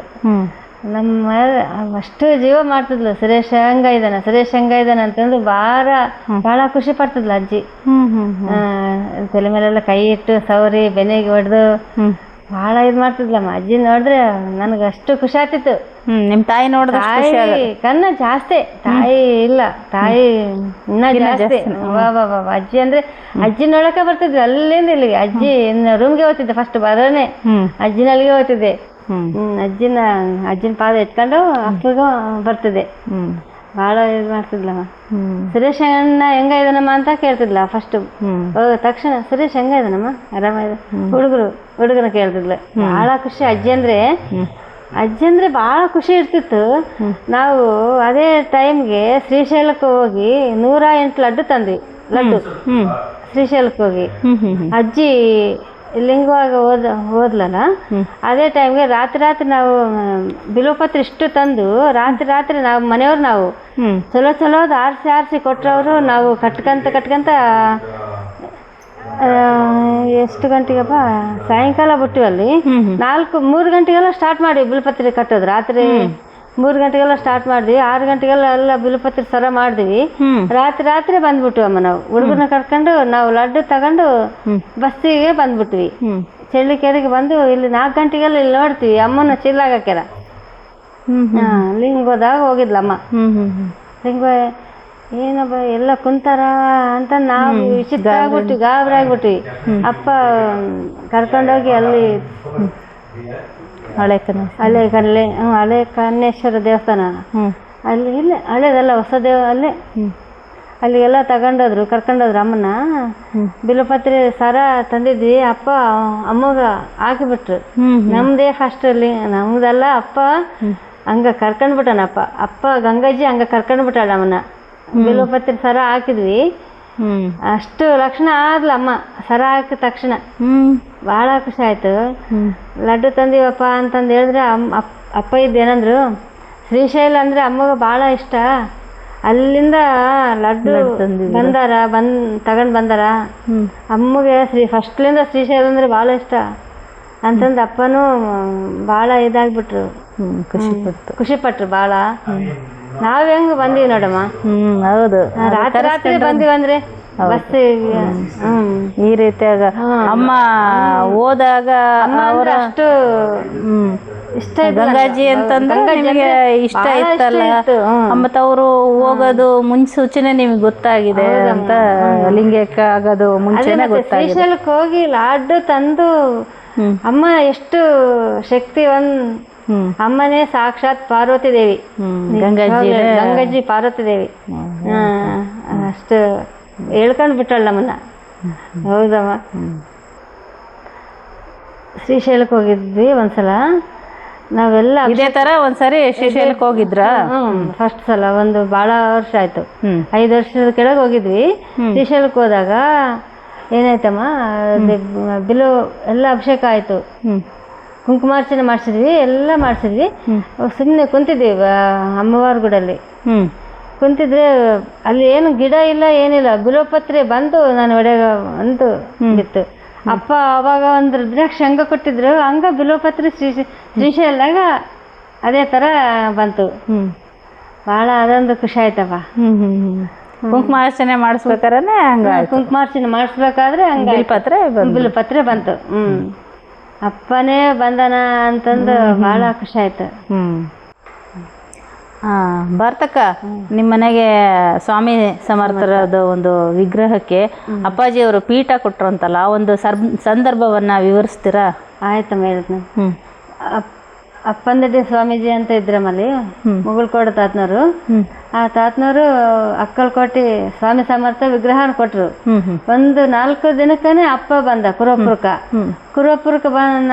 ಎಲ್ಲ ಊಟ ಮಾಡಿ ಎಲ್ಲ ಸ್ನಾನ ಮಾಡಿ ನದಿಯಾಗಿದ್ರು ಅಪ್ಪನವರು. ಎದಕ್ಕ ಇನ್ನ ಬರಲಿಲ್ಲ ಅಪ್ಪನವ್ರು ಅಂತಂದು ನಾನು ನದಿಗೆ ಹೋದೆ. ನದಿಗೆ ಹೋದ್ರೆ ಅವಾಗ ನಮ್ಮ ಹುಡುಗ ಬಂದಿದ್ದ, ಸುನಿಲು, ನಮ್ಮ ಭಾವನ ಮಗ ಬಂದಿದ್ದ. ನಾವು ಆ ಹುಡುಗ ಎಲ್ಲರೂ ಕಲ್ತು ನದಿಗೆ ಹೋದ್ವಿ, ಅಪ್ಪನ ನೆಲೆಗೆ ಹೋದ್ವಿ. ಅಪ್ಪ ಎಲ್ಲರಿಗೆ ಕಲ್ಲು ಕೊಡ್ತಿದ್ದ. ಎಲ್ಲ ಕಲ್ಲೆಲ್ಲ ಆರ್ಸ್ಕೊಂಡ್ ಬಂದು ಟವಲ್ನಾಗ ಇಟ್ಕೊಂಡಿದ್ದ. ಎಲ್ಲರಿಗೂ ಒಂದೊಂದು ಎಸ್ತಿದ್ದ. ನಮ್ಗೆ ಅದ್ರಾಗ ಒಂದು ಮಣಿ ತರ ಬಂತು. ಅದ್ರಾಗ ನಮ್ಗೊಂದು ಕೊಟ್ರು ಅಪ್ಪನವರು. ಸ್ವಾಮಿ ಸಮರ್ಥ ಇದೆಷ್ಟು ಚೆನ್ನಾಗೈತೆ ಅದು, ಸ್ವಾಮಿ ಸಮರ್ಥ ಮಣಿ ಚೆನ್ನಾಗಿರ್ತದೆ ಅಂತಂದು ನಾವು ಅದನ್ನ ನೋಡಿ ಪರ್ಸನಾಗ ಹಂಗೆ ಇಟ್ಕೊಂಡ್ವಿ. ಅಪ್ಪನವರೆಲ್ಲ ಎಲ್ಲರಿಗೂ ಒಂದೊಂದು ಕೊಡ್ತಿದ್ರು. ಅವ್ರನ್ನೆಲ್ಲ ನೋಡಿ ಖುಷಿ ಪಡ್ತಿದ್ರು. ನನಗೆ ಹಿಂಗೆ ಬಂತು, ನನಗಿಂಥದ್ದು ಬಂತು ಮಣಿ ಅಂತಂದು ಎಲ್ಲರೂ ಖುಷಿ ಪಡ್ತಿದ್ರು. ನಾನು ಅದನ್ನ ನೋಡಿ ಭಾಳ ಖುಷಿಪಟ್ಟು ಹಂಗೆ ಬ್ಯಾಗ್ನಾಗ ಹಾಕೊಂಡ್ಬಿಟ್ಟೆ. ಮನೆಗೆ ತಂದು ನೋಡಿದ್ರೆ ಅಕ್ಕಲ್ಕೋಟೆ ಸ್ವಾಮಿ ಸಮರ್ಥನ ವಿಗ್ರಹಕ್ಕ ಅಪ್ಪ ಕೊಟ್ಟಿದ್ದು ಮಣಿಗೆ ಕರೆಕ್ಟ್ ಪೀಠಕ್ಕೆ ವಿಗ್ರಹಕ್ಕೆ ಭಾಳ ಸೆಟ್ ಆಯ್ತು. ಭಾಳ ಚೆನ್ನಾಗಿತ್ತಮ್ಮ. ಭಾಳ ಅದ ಪೀಠ ಈ ರೀತಿಯಾಗಿ ಅಪ್ಪ ನಿಮಗೆ ಕೊಟ್ರು ಅಂತ ಹೇಳ್ಬೋದು. ಆಯ್ತಮ್ಮ, ಭಾಳ ಚೆನ್ನಾಗಿತ್ತ ಪೀಠಕ್ಕ ಸ್ವಾಮಿ ಸಮರ್ಥ ವಿಗ್ರಹಕ್ಕೆ ಕರೆಕ್ಟ್ ಭಾಳ ಸೆಟ್ ಆಯ್ತು. ಬರ್ತಕ್ಕ ಅಪ್ಪ ಬಂದಾಗ ನಿಮ್ದು ಒಂದು ಸಣ್ಣ ಮನೆ ಇತ್ತು, ಇವಾಗ ದೊಡ್ಡ ಮನೆ ಆಗಿದೆ. ಆ ಒಂದು ಗೃಹ ಪ್ರವೇಶ ತನಕನೂ ಗೃಹ ಪ್ರವೇಶ ಆಗೋಕ್ಕೆ ಅಪ್ಪ ಎಷ್ಟು ದಿನ ನೀವು ಕಾದಿದ್ದೀರಾ ಅಪ್ಪನಿಗೋಸ್ಕರ? ಈ ಒಂದು ಎಲ್ಲ ವಿಚಾರನ ಹೇಳ್ರಕ್ಕ. ಗೃಹ ಪ್ರವೇಶಕ್ಕೆ ಕಾದಿದ್ದಲ್ಲ, ಫಸ್ಟು ಕಟ್ಟಿದ್ದು ಅಪ್ಪ ಭೂಮಿ ಪೂಜೆ ಮಾಡಿದ್ದೂ ಹೇಳ್ತೀನಿ. ಹೇಳಮ್ಮ. ಅಪ್ಪ ಬಂದು ಭೂಮಿ ಪೂಜೆ ಮಾಡಿದ್ರಮ್ಮ. ಅಲ್ಲೆಲ್ಲ ನಾವು ಹಳೆ ಮನೆ ಇತ್ತು ನಮ್ಮದು. ಪೂಜೆ ಮಾಡಿ ತೆಂಗಿನಕಾಯಿ ಹಿಡಿದು ಮಂಗಳಾರತಿ ಮಾಡಿ ಈ ಮನೆ ಹೆಂಗಾತದ ನೋಡ್ರಿ ಅಂತಂದು ಹೇಳಿದ್ರು ಅಪ್ಪನವರು. ಆದ್ರೂ 9 ವರ್ಷಕ್ಕೆ ಮುಗೀತು. ಭಾಳ ಖುಷಿ. 9 ವರ್ಷಕ್ಕೆ ಮುಗೀತು ಮನೆ. 9 ವರ್ಷಕ್ಕೆ ಮುಗೀತು. ನಿಮ್ ಕೈಯಲ್ಲಿ ನಯಾ ಪೈಸಾ ಇಲ್ಲ, ದುಡ್ಡಿಲ್ಲ. ಅದ ಹೆಂಗೆ ಅಪ್ಪ ಮಾಡ್ಸಿದ್ರ ಗೊತ್ತಿಲ್ಲ. ಪೈಸಾ ಇರ್ಲಾರ್ದಂಗ ಹಂಗ ಮನೆ ಆಯ್ತು ನೋಡಮ್ಮ. ಭಾಳ ಮತ್ತೆ ಸಾಲ ಇಲ್ಲ ಏನಿಲ್ಲ, ಹಂಗ ಆಯ್ತು. ಭಗವಂತ ಹಂಗೆ ಮಾಡ್ಸ್ಬಿಟ್ಟನ. 9 ವರ್ಷಕ್ಕೆ ಮುಗೀತು. ಅದು ಕರೆಕ್ಟ್. ಶ್ರೀಪಾದ ವಲ್ಲಭರ ಸಂಖ್ಯೆ 9 ವರ್ಷಕ್ಕೆ ಮುಗೀತು ಅಂತ ಮತ್ತೆ ಕೇಳ್ತಿದ್ರು. ಮನೆ ಆಯ್ತಾ. ನಮ್ಗೆ ಹೇಳಕ್ ನಾಚಿಕೆ ಆಗ್ತಿತ್ತು. ಹೆಂಗ ಅಪ್ಪಗೆ ಏನಂತ ಹೇಳ್ಬೇಕ ಅಂತಂದು ಬರೋದೇ ಬಿಟ್ಬಿಟ್ವಿ. ಮನೆ ಆಗಿಲ್ಲ, ಹೆಂಗ ಹೇಳ್ಬೇಕಪ್ಪ ಅಂತಂದು ಅಪ್ಪನೇ ಮಾಡಿಸ್ಬಿಟ್ಟ ಜಲ್ದಿ ಅಲ್ದಮ್ಮ. ನಿಜವಾಗ್ಲೂ ಅಪ್ಪನೇ ಮಾಡ್ಸಿದ್ರು ಜಲ್ದಿ. ಭಾಳ ಚೆನ್ನಾಗಿ ಅಪ್ಪ ಬಂದು ಹಾಲು ಉಗ್ಸಿದ್ದು ಭಾಳ ಖುಷಿ ಆಯ್ತಮ್ಮ. ಗೃಹ ಪ್ರವೇಶದಲ್ಲಿ ಆಲೋಚಿಸಿದ್ರು. ಎಷ್ಟು ಜನ ಕರ್ಕೊಂಡ್ 5-6 ನಮ್ಮ ಕರೆಕ್ಟ್ ಟೈಮ್ಗೆ ನಮ್ಮ ಸಸ್ಯಂದು 3 ತಿಂಗಳು ಡೆಲಿವರಿ ಆದ್ಮೇಲೆ ಕರೆಕ್ಟ್ ಟೈಮ್ ಬಂದ್ಬಿಟ್ರು. ಭಾಳ ಖುಷಿ ಆಯ್ತು. ಅಪ್ಪ ಯಾವುದಕ್ಕ ತೊಂದರೆ ಕೊಟ್ಟಿಲ್ಲಮ್ಮ. ಬಾಬಾ ಅಷ್ಟು ಇದಾಯ್ತು. ಅಪ್ಪನೇ ಆಲೋಚಿಸಿದ್ರು. ಅಪ್ಪನ ಭಕ್ತರು ಬಂದ ಮುಂಚೆ ಎಲ್ಲ ಅಪ್ಪನ ಭಕ್ತರು ಬಂದ್ರು. ಅವರು ಬಂದು ಎಲ್ಲ ನೋಡಿ ಆಮೇಲೆ ಅಪ್ಪ ಬಂದ್ರು. ಅಪ್ಪನ ಜೊತೆಗೆ ಅವರೆಲ್ಲ ಒಂದಿಷ್ಟು ಜನ ಬಂದ್ರು. ಅಲ್ಲೇ ನಮ್ಮ ಅಷ್ಟು ಖುಷಿಯಾಗಿ ಭಜನೆ ಮಾಡಿ ಅಲ್ಲಿ ಒಂದೆಲ್ಲ ಪ್ರಸಾದ ಮಾಡಿ ಬಂದ್ರು. ಅಪ್ಪನೇ ಎಲ್ಲ ಸ್ವತಃ ತಾನೇ ಮಾಡಿದ್ರು ಅಂತ ಆಲೋಚಿಸಿದ್ರಮ್ಮ. ಅಪ್ಪನೇ ಒಪ್ಸಿದ್ರು. ಅದೊಂದು ಭಾಳ ಖುಷಿ ಆಯ್ತಮ್ಮ. ಇನ್ನೊಂದು ಹೇಳಂಗೆ ಇನ್ನೊಂದು ಹೇಳಮ್ಮ. ನಮ್ಮ ಶ್ರುತಿಂದು ಅಷ್ಟೇ. ಸಣ್ಣಕಿ ಇದ್ದಾಗ ಒಂದು 6 ವರ್ಷ ಇದ್ಲು. ಪೂಜಾರಪ್ಪನೇ ಸಿಗ್ತಾನ ಶ್ರುತಿಗೆ ಅಂತಂದು ಹೇಳಿದ್ದ ಅಪ್ಪ. ಕರೆಕ್ಟ್ ಸುಗ್ರಪ್ಪನ ಪೂಜಾರೇ ಸಿಕ್ಬಿಟ್ಟ. ಅದೊಂದೊಂದು ವಿಸ್ಮಯ ಅಂತಾನೆ ವಿಸ್ಮಯ. ನಾವು ಸುರೇಶಣ್ಣ ನಮ್ಮ ಮನೆಯವರು 3-4 ಜನ ಕುಂತಿದ್ವಿ. ಹಂಗೆ ಎದಕ್ಕೋ ಅಪ್ಪ ಹಂಗೆ ಅಂದ್ಬಿಟ್ರು ಪೂಜಾರಪ್ಪನೇ ಸಿಗ್ತಾನೆ ಅಂತಂದು. ನಿಜವಾಗ್ಲೂ ಪೂಜಾರಪ್ಪನೇ ಆಯ್ತು. ಮಗನ್ 3-4 ಮಕ್ಕಳಾದ್ರು. 4 ಮಕ್ಕಳಾಗಿದ್ದಾವ. ಚೆನ್ನಾಗಿದ್ದಾರೆ, ಸುಖವಾಗಿದ್ದಾರೆ. ನಮ್ಮ ಸೊಸೆನೂ ಚೆನ್ನಾಗೇ ಇದ್ದಾಳ, ಶಾಲಿನಿ ಅಂತ. ಆಯಮ್ಮಂದನು ಭಾಳ ಖುಷಿ. ಆಯಮ್ಮಗೆ 2 ಮಕ್ಕಳು. ನಮ್ಮ ಅಷ್ಟು ಕಾಲೇಜಿಗೆ ಹೋದ್ರೆ ಕೂಡ ಹೊಸಪೇಟೆಗ ಆದ್ರೂ ನಮ್ಮಂದೇ ಸಿಕ್ಕಾರ. ಅಲ್ಲಿ ಕೂಡ ಅಪ್ಪ ಎಂಥವ್ರನ್ನ ಹುಡುಕ್ಸಿ ಜೇಂಟ್ ಮಾಡೆ ನೋಡಮ್ಮ. ನಮ್ಮ ಕುಲ್ಲವ್ರನ್ನೇ ಹಾಸ್ಟೆಲ್ದಾಗನು. ಅದೊಂದು ವಿಚಿತ್ರ. ಅಪ್ಪ ಎಷ್ಟೆಷ್ಟು ದೊಡ್ಡ ದೊಡ್ಡ ಘಟನೆ ಮಾಡಿಬಿಟ್ಟನ. ಬೇಡ ಹೇಳಕ್ ಬರೋದಿಲ್ಲ ಅಪ್ಪದು. ಬರ್ತಕ್ಕ ನಾವು ನೋಡ್ದಂಗೆ ಅಂಬರೀಷ ಇಲ್ಲಿ ಪೂಜೆ ಮಾಡ್ಕೊಂಡಿದ್ದಂಥ ಹುಡುಗ ಈಗ ಮದುವೆ ಆಗಿ ಮಕ್ಕಳಾಗಿದ್ದಾವೆ ಅಂತ ಅಂದರೆ ಅದನ್ನು ಅಪ್ಪನ ಕೃಪೆನೇ ಅಂತಲೇ ಹೇಳ್ಬೋದು. ಹೌದಾ? ಅದು ಒಂದು ಅನುಭವ ಹೇಳಮ್ಮ. ಅಪ್ಪನ ಕೃಪೆಯಿಂದ ಅಂಬರೀಷಿಗೆ ಭಾಳ ಒಳ್ಳೇದಾಯ್ತು. ಇಲ್ಲೇ ಸೇವೆ ಮಾಡ್ಕೊಂಡು ಭಾಳ ಚೆನ್ನಾಗಿ ಇದ್ದ. ಇಲ್ಲೇ ಪೂಜೆ ಮಾಡ್ತಿದ್ದ. ಮಾಡಿ ಹಂಗೆ ಒಂದು 3 ವರ್ಷ ಕಾಲೇಜಿಗೆ ಹೋಗಿ ಬಂದ. ಹೋಗಿ ಬಂದು ಇನ್ನು ಅಲ್ಲಿ ನಿಮ್ಮ ಶಾಲಿನಿಯನ್ನ ಹುಡುಗಿನ ಹುಡುಗಿನ ಮದುವೆ ಆದ. ಈಗ ಸುಖವಾಗಿದ್ದಾನೆ. ನಮ್ಮ ರಾಂಪುರಲ್ಲೇ ಕೆಲಸ ಮಾಡ್ತಾರ. ಸುಖವಾಗಿದ್ದಾನೆ. ಬರ್ತಕ್ಕ ಈಗ ಸುರೇಶ್ ಅಣ್ಣಂಗೆ ಏನೋ ಒಂದು ಈಗ ಆಪರೇಷನ್ ಅಂತ ಒಂದು ಸಂದರ್ಭ ಬಂತಂತೆ. ಕಣ್ಣಾಪರೇಷನ್ ಆಯ್ತಮ್ಮ. ಅಪ್ಪನೇ ಮಾಡ್ಸಿದ್ರಮ್ಮ ಅದು ಕಣ್ಣಾಪರೇಷನ್ ದಾವಣಗೆರೆಗ. ಭಾಳ ಚೆನ್ನಾಗಿ ನೋಡ್ಕೊಂಡ್ರಮ್ಮ ಅಪ್ಪ. ಇಲ್ಲಿ 1 ವಾರ ಇದ್ವಿ, ಅಲ್ಲೇ ಇಲ್ಲೇ ಇದ್ವಿ ದೊಡ್ಡರಲ್ಲಿ. ಭಾಳ ಚೆನ್ನಾಗಿ ಆಯ್ತಮ್ಮ ಆಪರೇಷನ್. ಏನೇನು ತೊಂದರೆ ಇಲ್ಲ. ಕಣ್ಣಿನ ಆಪರೇಷನ್ ಆಯ್ತಮ್ಮ. ಅವಾಗ ಚೆನ್ನಾಗಿ ನೋಡ್ಕೊಂಡು ಅಂತ ಹೇಳ್ಬೋದು. ಅಪ್ಪ ಭಾರತಕ್ಕ ಈಗ ಅಪ್ಪನ ಕೂದಲು ಅಂತಂದ್ರೆ ಎಲ್ಲರಿಗೂ ಒಂಥರ ಸಿಂಹದ ಥರ ಅವೆಲ್ಲ ನೋಡೋಕೆ ಎಲ್ಲ ಇರುತ್ತೆ. ಅಂತ ಒಂದು ಕೂದಲಿಗೆ ನೀವು ಏನು ಯೋಚನೆ ಮಾಡ್ತಿದ್ರಿ? ಅಪ್ಪಂಗೆ ತಲೆ ಸ್ನಾನ ಮಾಡಿದಾಗ ಒಣಸ್ಕೊಳಕ್ಕೆ ಕಷ್ಟ ಆಗುತ್ತೆ, ಹಂಗೆ ಬಿಟ್ಕೊಂಡ್ಬಿಡ್ತತೆ, ಕೋಲ್ಡ್ ಆಗಿಬಿಡುತ್ತೆ, ಎಲ್ಲ ನೆಗಡಿ ಆಗಿಬಿಡುತ್ತೆ ಅಂತ ನಿಮಗೆ ಮನಸ್ಸಲ್ಲಿ ಬಂದ್ಬಿಟ್ಟು ನಿಮ್ಗೇನೋ ಒಂದು ಹಂಗೆ ಅಪ್ಪ ಕಟಿಂಗ್ ಮಾಡಿಸ್ಕೊಂಡ್ರೆ ಚೆನ್ನಾಗಿರುತ್ತಲ್ಲ ಅಂತ ಹೇಳ್ಬಿಟ್ಟು ಬಂತಂತ. ಆ ಒಂದು ಪ್ರಸಂಗ ಹೇಳ್ರಕ್ಕ. ಅಪ್ಪ ಕಟಿಂಗು ನಮ್ಮ ಮನೆಯವರು ನಾವು ಭಜನೆ ಮಾಡ್ಕೊಂತ ಇದ್ವಿ. ಅದು ಹೆಂಗಾಯ್ತು ಕಟಿಂಗ್ ನೆನಪಾಯ್ತು. ಇದು ಕಟಿಂಗ್ ನೆನಪಾಗಿ ಅಪ್ಪ ಹೀಗೆ ಕಟಿಂಗ್ ಮಾಡಿಸ್ಕೊಂಬ ಕತ್ತ ನೋಡು ಅಲ್ಲಿ ಅಂತಂದು ಹೇಳ್ಬಿಟ್ಟೆ. ನೀನು ನೋಡಿದ್ದೆ, ನೀನು ಹೆಂಗಂತಿದ್ದೆ ಅಂತಂದ್ರೆ, ಇಲ್ಲ ನೋಡ್ ಮತ್ತೆ ಇವಾಗ ಫೋನ್ ಮಾಡಿ ಕೇಳು, ಅಪ್ಪ ಕಟಿಂಗೇ ಆಗಿರ್ತದೆ, ಚೆನ್ನಾಗಿ ಕಾಣಿಸ್ತಾ ನೋಡು ಅಂತಂದು ಹೇಳಿದೆ. ಅವಾಗೇ ಫೋನ್ ಮಾಡಿದ್ರು. ಯಾರಿಗೋ ದೊಡ್ಡವರಿಗೆ ಫೋನ್ ಮಾಡಿದ ನಮ್ಮ ಮನೆಯವರು. ಮಾಡಿದ್ರೆ ಏನಾಯ್ತು, ಹೌದಪ್ಪ ಸುರೇಶ್ ಅಣ್ಣ ಇವರಿಗೆ ಅಪ್ಪ ಕಟಿಂಗ್ ಮಾಡ್ಕೊಂಡಣ್ಣ ಅಂತಂದು ಶಿವಣ್ಣ ಅವರು ಹೇಳಿದ್ರು. ಅವಂಗೇನಪ್ಪ ನಾನು ಕೂಡ ಗಮ್ಮತ್ ಮಾಡಿದ್ರು. ಅಪ್ಪ ನಿಜವಾಗ್ಲೂ ಕಟಿಂಗ್ ಮಾಡ್ಸ್ಕೊಂಡಂತ ನಮ್ಮ ಮನೆಯವರು ಅಂದ್ರು. ನಿಜವಾಗ್ಲೂ ಕಟಿಂಗ್ ಮಾಡ್ಸ್ಕೊಂಡಾರಂತ ಅನ್ನಿಷ್ಟು ಭಜನೆ ಸ್ಟಾರ್ಟ್ ಮಾಡಿದೆ. ಅವಾಗ ಗದ್ವಾಲ್ಗೆ ಹೋಗಕತ್ತೀವಮ್ಮ ನಾವು. ಗದ್ವಾಲ್ ರೋಡಿಗೆ ಅಪ್ಪ ಕಟಿಂಗ್ ಮಾಡಿಸ್ಕೊಂಡಿದ್ದು. ಅವಾಗಲೇ ಫೋನ್ ಮಾಡ್ಯಾನ. ಒಂದು ಅರ್ಧ ತಾಸ್ನಾಗನೇ ಫೋನ್ ಮಾಡೇವಿ. ಅವಾಗಲೇ ಕಟಿಂಗ್ ಅಂತಂದು ಅಪ್ಪನ ಮಾಡ್ಕೊಂಡಂತಂದು ಕೂಗಕತ್ತಾರ. ನಾನು ಹೇಳಕತ್ತೀನಿ, ಇದೆಂತ ವಿಚಿತ್ರ ಮಾತು. ಅಪ್ಪ ಇಲ್ಲಿ ಅಪ್ಪ ಕಟಿಂಗ್ ಮಾಡಿಸ್ಕೊಂಡಿದ್ದು ನನಗೆ ಅಲ್ಲಿ ಗೊತ್ತಾಗಿದ್ದು ಏನು. ಅಪ್ಪಗೆ ಬಂದು ಸಾಷ್ಟಾಂಗ ನಮಸ್ಕಾರ ಮಾಡಕತ್ ನಾನು. ಅಪ್ಪ ನಿನ್ಗೇನಂತ ಹೇಳಮ್ಮ, ನಿನ್ಗೆಲ್ಲ ಗೊತ್ತಾಗ್ತದ, ಏನು ಕಟಿಂಗ್ ಮಾಡಿಸ್ಕೊಂಬೋದಿಲ್ಲಮ್ಮ ಅಂತ ನಗಕತ್ತಾನ ಅಪ್ಪ. ಅಪ್ಪನಲ್ಲಿಗೆ ಬಂದ್ವಿ. ಅಪ್ಪ ನೋಡಿದ್ರೆ ಕಟಿಂಗ್ ಮಾಡಿಸ್ಕೊಂಡನ. ಭಾಳ ಅದೊಂಥರ ಖುಷಿ ಆಯ್ತಪ್ಪ.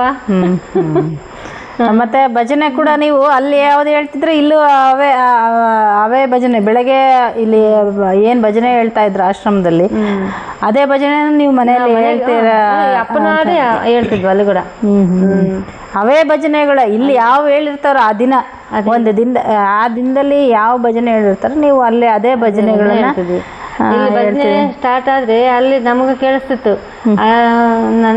ದಾಮಿನಿ ಅಕ್ಕ ಅವರೆಲ್ಲ ಆಡೋದೆಲ್ಲ ಅಲ್ಲಿಗೆ ಕೇಳಿಸ್ತಿತ್ತು. ನಾವು ಮೆಟ್ಲು ಮಾಳಿಗೆ ಏರ್ತಿದ್ರೆ ಆಯ್ತು, ಇಲ್ಲಿ ಸೌಂಡ್ ಅಲ್ಲಿಗೆ ಬರ್ತಿತ್ತು. ಬಂದಾಗ ಅಪ್ಪ 2 ದಿನಕ್ಕನೇ ಬರ್ತಿದ್ರು ನಮ್ಮೂರಿಗೆ. ಭಜನೆ ಸೌಂಡ್, ಅಪ್ಪ ನಗೋದು, ಏನೋ ಒಂದು ವಿಚಿತ್ರ ಅಪ್ಪ ಕಾಣಿಸ್ತಿದ್ರಮ್ಮ. ಭಾಳ ನಗೋದು, ಕಟಿಂಗ್ ಮಾತ್ರ ಬಹಳ ಅದ್ಭುತವಾಗಿರ್ತಕ್ಕಂಥ ಒಂದು ಅನುಭವ ಕೊಟ್ಟಿದ್ದಾರೆ ನಿಮಗೆ ಅಂತ ಹೇಳ್ಬೋದು. ಬರ್ತಕ್ಕ ಒಂದ್ಸಾರಿ ಅಪ್ಪ ಬರ್ತಾರೆ ಅಂತ ಭಾಳ ಖುಷಿಯಾಗಿ ನೀವೇನೋ ಅವಲಕ್ಕಿ ಪ್ರಸಾದ ಮಾಡಿದ್ರಂತೆ, ಮತ್ತೆ ಆರತಿ ಎಲ್ಲ ರೆಡಿ ಮಾಡಿದ್ರೆ ಅದೆಲ್ಲ ಒಂದು ವಿಚಾರವನ್ನ ತಿಳಿಸ್ಕೊಡ್ರಕ್ಕ. ಹೌದಮ್ಮ, ಆರತಿ ರೆಡಿ ಮಾಡಿದ್ವಿ. ಅಪ್ಪ ಏನು ಮಾಡಿದ್ರು, ಎಲ್ಲ ಅವಲಕ್ಕಿ ಎಲ್ಲ ಕಲಸಿ ಬೊಗಣಿಗೆ ಹಾಕಿಟ್ಟಿನಿ, ಚಾಪೆ ಹಾಕಿಟ್ಟಿನಿ, ನೀರು ತುಂಬಿಟ್ಟಿನಿ, ಗ್ಲಾಸು ಇಟ್ಟಿನಿ. ಚಾಪೆ ಹಾಕಿ ನೀರು ಹಾಕಿ ಎಷ್ಟು ಜನ ಬರ್ತಾರೆ ಅನ್ನೋದು ನಿಮಗೆ 7-8 ಜನ ಬರ್ತಾರೆ ಅಂತಂದು ಗೊತ್ತಾಗಿತ್ತು. ಅಷ್ಟೇ ಒಂದೇ ಕಾರ್ ಬಂದಿತ್ತು. ಅಷ್ಟೇ ಜನಕ್ಕೆ ಅವಲಕ್ಕಿ ಎಲ್ಲ ಮಾಡಿ ಅಪ್ಪ ಬಂದು ಪರಿಶನ್ ಆಗ್ಬಿಟ್ಟ. ಏನಮ್ಮ ಇದು ಹಿಂಗ ಹಾಕಿದ್ದಿ? ಆಶ್ಚರ್ಯ ಆಗ್ಬಿಟ್ಟದ. ಆರತಿ ಎಲ್ಲ ರೆಡಿ ಮಾಡಿ ಏನಮ್ಮ ಇಷ್ಟು ಎಲ್ಲಿ ಅಪ್ಪನೇ ವಿಚಿತ್ರ ಆಗ್ಬಿಟ್ಟು ಅಪ್ಪನಿಗೆ ಒಂದು ಆಶ್ಚರ್ಯ ಆಗಿ ಕುಂತು ಮಾಡ್ಸಿದಾರ ಅವ್ರೇನೆ, ಬಟ್ ಆಶ್ಚರ್ಯ ಮಾಡ್ತಾನ, ಅಪ್ಪನೇ ಮಾಡ್ತಾನೆ, ಅಪ್ಪನೇ ಆಶ್ಚರ್ಯ ಪಡ್ತಾನ ಅಂತ ಬಂದು ಕುಂತು ಅವಲಕ್ಕಿ ತಿಂದು ಚಾ ಕುಡಿದು ಮತ್ತೆ ಕುರುವಪುರಕ್ಕೆ ಹೋಗಿ ದರ್ಶನ ಮಾಡ್ಕೊಂಡು ಬಂದ್ರು. ನಾವು ಮತ್ತೆ ಬೆಳಿಗ್ಗೆ ಇಲ್ಲಿ ಮನೇಲಿ ಅಡಿಗೆ ಮಾಡಿದ್ವಿ. ಅವಾಗ ಕುರುವಪುರಕ್ಕೆ ಹೋಗ್ತಿದ್ದಿಲ್ಲ ನಾ, ಸ್ವಲ್ಪ ಜನ ಬರ್ತಿದ್ರು, ಇಲ್ಲೇ ಮನೆಗೇ ಅಡಿಗೆ ಮಾಡಿ ಊಟ ಮಾಡಿ ಕಳಿಸ್ತಿದ್ವಿ. ಇಲ್ಲೇ ಬಂದು ಭಜನೆ ಮಾಡಿ ಊಟ ಮಾಡಿ ಓದ್ತಿದ್ರು ಅಪ್ಪನವರು. ಒಂದೆರಡು ಕಾರ್ ಬರ್ತಿದ್ವು ಅಷ್ಟೇ ಫಸ್ಟ್. ಇವಾಗ ಒಂದ್ 100 ಬಸ್ಗಳು ಬರಂಗೆ ಆಗ್ಬಿಡ್ತು, 100 ಕಾರ್ ಬರಂಗೆ ಆಗ್ಬಿಡ್ತು ಅಂತ ಅಷ್ಟು ಜನನೇ ಕರ್ಕೊಂಡ್ ಬರ್ತಾ ಇದ್ರ ಅಪ್ಪ. ಒಂದು ಆ ಲೈನ್ ನೋಡಕ್ಕೆ ಒಂದು ಕಣ್ಣು ಒಂಥರ ಮನೋಹರವಾಗಿ ಇತ್ತು. ನಾವು ಒಂದು 3-4 ಸರಿ ಬಂದಿದ್ದೀವಮ್ಮ ಕುರುವಪುರಕ್ಕೆ. ಹಂಗಾಗಿ ಅದು ಒಂದು ಬಹಳ ಅದ್ಭುತವಾದಂತ ಒಂದು ಏನು ಒಂದು ಯಾತ್ರೆ ಅಂತ ಹೇಳ್ಬೋದು. ಅಂತ ಒಂದು ಸೇವೆಯಲ್ಲಿ ನೀವು ಅನ್ನದಾನ ಸೇವೆಯಲ್ಲಿ ಇದ್ದೀರಲ್ಲ, ನಿಮಗೆ ತುಂಬ ಹೃದಯದ ಇವಾಗನೂ ಬರ್ತಾರ ಹಂಗೆ ರಾತ್ರಿ ಯಾವಾಗನ ಜನ ಬರ್ತಾರ ಊಟ ಮಾಡೋತರ. ರಾತ್ರಿ ಅವ್ರಿಗೆಲ್ಲ ಮಾಡ್ತೀವಮ್ಮ, ಅಪ್ಪನ ಕೃಪೆಯಿಂದ ಮಾಡ್ತೀವಿ. ಮಾಡ್ತೀವಮ್ಮ. ಮತ್ತೆ ನೀವು ನೆನೆಸ್ಕೊಂಡ ತಕ್ಷಣ ಗಾಡಿಗಳು ಹಂಗ ಬಂದ್ರು, ಬುರ್ರ ಬುರ್ರ ಬುರ್ರ ಬುರ್ರ ಬುರ್ರ ಬುರ್ರ ಬುರ್ರ ಗಾಡಿ ಬಂದು ಅವ್ರೆಲ್ಲ ನೋಡಿ ಬಹಳ ಖುಷಿ ಆಯ್ತು. ಅಪ್ಪನೇ ಅದ್ರಾಗ ಬಂದನ ಅಂದಂಗ ಅಷ್ಟು ಖುಷಿ ಆಯ್ತು. ಬಂದು ಭಜನೆ ಮಾಡಿದ್ರು, ಬಹಳ ಚೆನ್ನಾಗಿ ಮಾಡಿದ್ರು. ಆನಂದ ಅಣ್ಣ ಅವ್ರ ಹೆಸರು ಇನ್ನ ಏನೋ ಗೊತ್ತಿಲ್ಲ, ಆನಂದ ಅಣ್ಣ ಅಷ್ಟೇ ಗೊತ್ತು ಅದ್ರಾಗ. ಅವ್ರ ಭಜನೆ ಎಲ್ಲ ಮಾಡಿದ್ರು, ಬಹಳ ಚೆನ್ನಾಗಿತ್ತು. ಯಾವಾಗ? ಮೊನ್ನೆ ಅಂದ್ರೆ ಅದೇ ಇದು ಬೈಕರ್ಸ್ ಎಲ್ಲ ಬಂದ್ರಲ್ಲ ಅವಾಗ. 9 ವರ್ಷ ಆಯ್ತು ಹಂಗೆ ಬರ್ತಾರ ಅವರು. ಹೌದ್ರಾ? ಬೈಕರು ಹಂಗೆ ಮಾಡ್ತೀವಿ. ಅದೆಲ್ಲ ಎಲ್ಲಿ ಹೇಳ್ಬೇಕಮ್ಮ. ಭಾರತಕ್ಕ, ಕೊನೆಯದಾಗ ಅಪ್ಪನ್ ನೀವು ಏನ್ ಬೇಡ್ಕೊಳಕ್ ಇಷ್ಟಪಡ್ತೀರ? ಏನಿಲ್ಲಮ್ಮ, ಈ ಪ್ರಪಂಚನೆಲ್ಲ ಸುರಕ್ಷಿತವಾಗಿ ಇರ್ಲಮ್ಮ. ಸದ್ಗುರು ಇಟ್ಟಿರ್ಲಿ, ಅಪ್ಪ ಇಟ್ಟಿರ್ಲಿ ಅಂತಾನೆ ಬೇಡ್ಕೊಂತೀರ? ಅಪ್ಪ ಇಟ್ಟಿರ್ಲಿ ಅಂತ ಬೇಡ್ಕೊಂತೀನಿ. ಸದ್ಗುರು ಶ್ರೀ ಸತ್ತುಪಾಸಿ ನಮೋ ನಮಃ. ನಮೋ ನಮಃ. ಇಷ್ಟೊತ್ತು ನಮ್ಮ ಜೊತೆ ಈ ಭಾರತಕ್ಕರು ತಮ್ಮ ಅನುಭವಗಳನ್ನು ಒಂದು ಅವ್ರ ಮಾತಲ್ಲಿ, ಮುಗ್ಧ ಮಾತಿನಲ್ಲಿ ಅವರಿಗೆ ಇಷ್ಟು ಭಗವಂತ ಒಂದು ಸೇವೆಯ ಸೌಭಾಗ್ಯವನ್ನು ನೀಡ್ತಾ ಇದ್ದಾರೆ. ಒಂದು ಅವ್ರ ಭಕ್ತಿಗೆ ತಕ್ಕಂತೆ ಪ್ರತಿಫಲ ಕೊಟ್ಟಿದ್ದಾರೆ ಅನ್ನೋದನ್ನು ಭಾಳ ಚೆನ್ನಾಗಿ ಅವರು ಮಾತಿನಲ್ಲಿ ತಿಳಿಸ್ಕೊಟ್ಟಿದ್ದಕ್ಕೆ ನಿಮಗೆ ತುಂಬ ಹೃದಯದ ಧನ್ಯವಾದಗಳಕ್ಕ. ಈ ಒಂದು ಸಂಚಿಕೆಯನ್ನು ಇಲ್ಲಿಗೆ ಮುಕ್ತಾಯ ಮಾಡೋಣ. ಪರಮಹಂಸ ಸದ್ಗುರು ಶ್ರೀ ಸತ್ತುಪಾಸಿ ಮಹಾರಾಜ್ ಕಿ ಜೈ.